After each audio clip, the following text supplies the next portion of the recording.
so I'll be wrong very early. Yeah, we'll find out.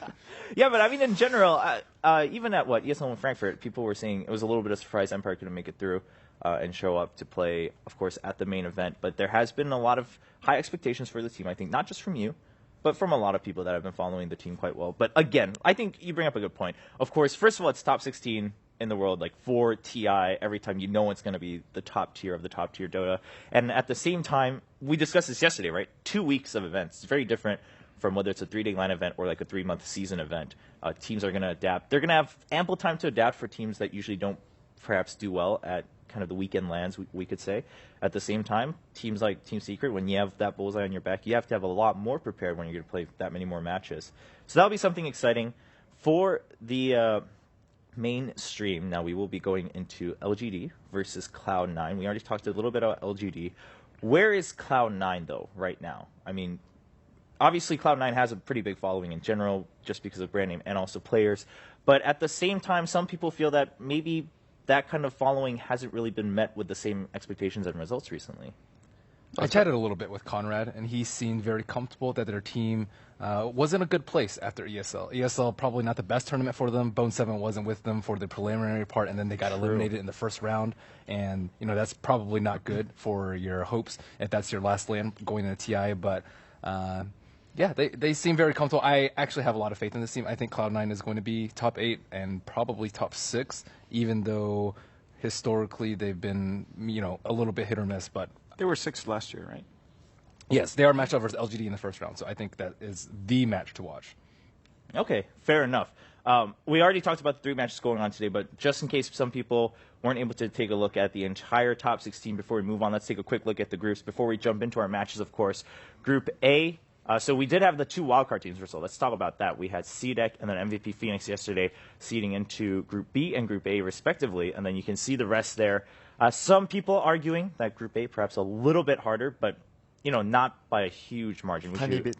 Just a little bit, right, Winter? Yeah, just a little bit. I mean, I would assume that's probably because of certain team names that we see in Group A, like Secret. But at the same time, I mean, Group B, there's definitely some big hopefuls on that side too. So I think it'll be a good, well, at least for the group stage, it will be a week, and then we'll see where everyone seeds, and then next week for the main stage, we'll see how things play out in the upper and lower brackets. So going back to Cloud9, though. You were saying, all right, overall, I mean, obviously different scenario than the other lands, especially very recently. Said Conrad feels a little bit better. Winter, what do you think about Cloud9? I think they are a team that, for me, strikes me that they are in the middle of the pack, the middle of everything. But at the same time, they have the potential to be at the top, or something might go wrong and, you know. I think that's for a lot of teams, though. I think the variance is just really it's high. really difficult to say for them, but I think in general, I would like to have this feeling about Cloud9 that they're actually in the middle of the pack, probably top 8, like 6 to 8 would be fair for them. Okay. But they have the potential to go up, right? Like or if down. they really show up and they could really reach high. Now, Ben, you were mentioning that. Okay, speaks for a lot of teams, right? Some teams are going to show up super hard. Some teams may have flops, and that's unfortunate. Are there any teams that you can say definitely stand out because they're much more stable at a higher than average level? EG for sure. Okay. I actually think EG can take a lot of games off Secret. The few times that we saw them meet up, ESL, Dota Pit, EG was able to take a lot of games, and that's no small feat considering Secret has this impressive run during 2015. So I view them as one of the most consistent teams, and they might not be as wild in their drafting as Secret, but they're just so good at what they do. Even if it's predictable, it's still very hard to play against.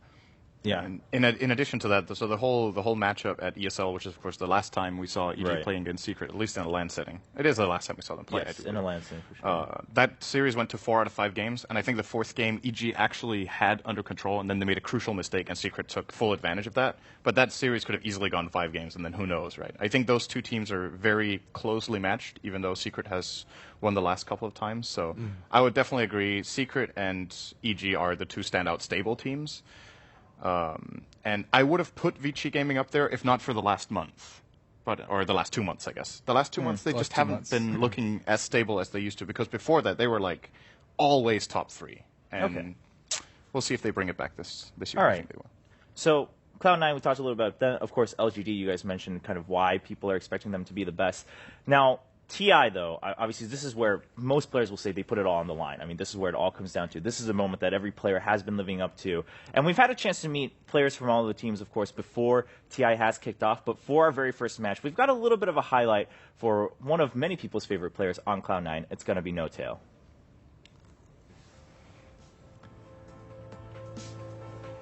Johan started very early as a child, almost just walking. He played Game Boys. He was extreme clever, quiet, and he was just living in his own world. I always said that if I could duplicate Johan, I have 10 more children. I remember in high school, he found out he wanted to play Dota full time. Right there, I met some friction between especially me and my mom, but also my dad. I think they were a bit disappointed because games in their time was only related to something you actually pay to do, not something you can ever get paid for doing. He's very, very talented in the ways of gaming. Like, any game he plays, he's actually really good at. Like, it's actually pretty scary. So I forced myself to think different, because when he's that good, there will be a place for Johan. Of course there will.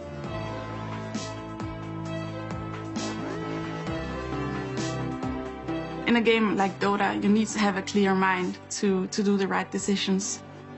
I admire how calm he is all the time, and he's very good at not only looking at his perspective, but others as well. For all the new players, I'd only suggest that you try to understand other people, try to learn empathy. And this to me is what can make a really talented, great player an amazing teammate to have. Normal people do have this filter, and they only say what you want to hear, but that's not Johan. You always got the truth when you're around Johan. And he always makes time for me and his family and Pumbaa. He loves his dog very much. He never get a dog because his father says no. But when Johan was 15 years old, his mother said, now you will have your own dog. My dog, Pumbaa, he taught me like what I am.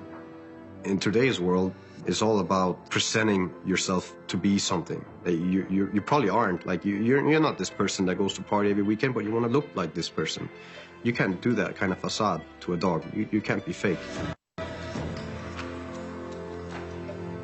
My biggest inspiration is Cesar Millan, the dog whisperer. A lot of people laugh when I say it because it is kind of a funny nickname that he has. But then again, people laugh at one of my nicknames, so we got that in common. What nickname do people laugh at of yours? Big Daddy. At the moment, I'm being a bit selfish because I put my heart and soul into Dota, and I'm doing it mostly for myself because I feel like I have to be able to achieve my goal. When I picked him up last year after TI, the first thing he told me that I have made my decision. Next year I will be a part of the final. Sorry. He wanted this since he was a little boy, and I'm gonna cry. I just love him so much, and he has to go for his dream, and I'll be there supporting him. Every time you generally just reflect back, then you also ask yourself, is this really important? I think it can be. I think it can be great to have won TI and to have set the goal and to have reached the goal. I think I would be feeling very, very empowered, feeling like I could do anything.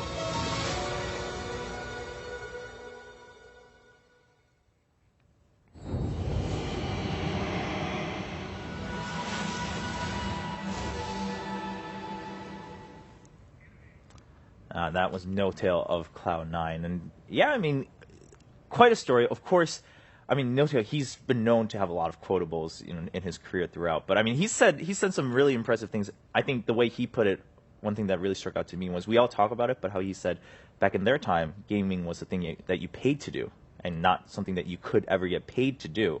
But now it has flipped, of course. We do have professionals here at TI being paid, and also, of course, they're playing for, you know, a sizable sum in prize money. But I mean, what did you guys think after that No-Tail video? He's, of course, talking about his dog.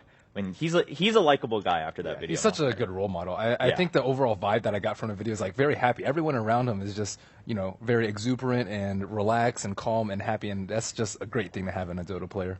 Yeah, absolutely. I mean, Winter, anything strike to you about No-Tail's video? Well, you know, when we first started playing, everyone was like walking in this tunnel, and you have no idea when the light is going to come. And that's how we all started. And right now, like in the video mentioned, we are getting paid to do what we love, so it's, of course, a great thing to have at this moment. No, I think for a lot of players, of course, it's an emotional moment, not only to play at TI, but if you go to the finals, like he said, and his parents, you could see that they felt it too. I mean, they never really probably understood what it meant to him until now, where he's like, I want to be on that final. And if he gets there, his mother is saying that, all right, I would probably cry if he was up there, and it would be a very emotional moment. So, again, a lot on the line, but it's not just Note. I mean, this story permeates for all 10 players that we're going to have in our first match against Cloud9 versus LGD. Now, just a note, as we jump into the first draft, yesterday we had all best of threes for the wildcard play-ins, but starting in the group stage, it is best of twos. So it's a point system. If you win 2-0, you get 3 points. If you tie 1-1, you each take 1 point. And, of course, the loser, if it's a 0-2, you get 0 points. So that's how we will have standings at the end of the week.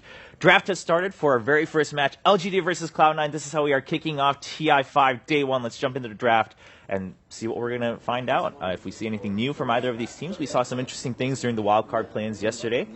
So I'm sure we can look forward to some fresh picks, or at least something that deviates from what the teams have played in the past. I think going into the group stages now, there are going to be different priorities for the teams. Yesterday we saw actually very diverse picks. I was very impressed with how many heroes got picked by all the teams in the wildcard round. But I think, for example, for a team like Cloud9, they generally have a different approach to the metagame than I would say all of the teams we saw yesterday do. We already see it here. They're first banning a Clockwork against LGD, which I don't think is their general first phase priority, but it's just a hero they deem worthy of a first phase ban against LGD in particular. I think that's the reason for that ban was because mainly the Chinese team, sometimes they give away Lash Rock if you have first pick, and they reply with a Clockwork. They view Clockwork as a way of dealing with Lash, because you hook shot in with a Blade Mail. It's a very good way of dealing with the Lash. So most of the Chinese teams, when they tend to give up Lash, they would actually go for the Clockwork. So you think in some ways this was Cloud9 preemptively forcing LG to ban Lash afterwards, which they did? I think Cloud9 likes having Lash. I don't think they would be scared to pick that hero.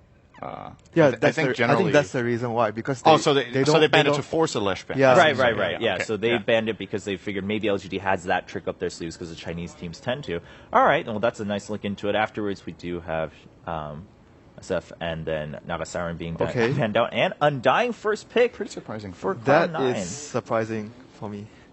Yeah, I mean, a little bit surprising for all of us, for Cloud9 specifically, right? I mean, for other teams we talked yesterday, I mean, not surprising at all to see it yesterday in the wildcard plans. Yeah, I actually expected a Tusk first pickup, especially because Yao is, I think, very well known to play it.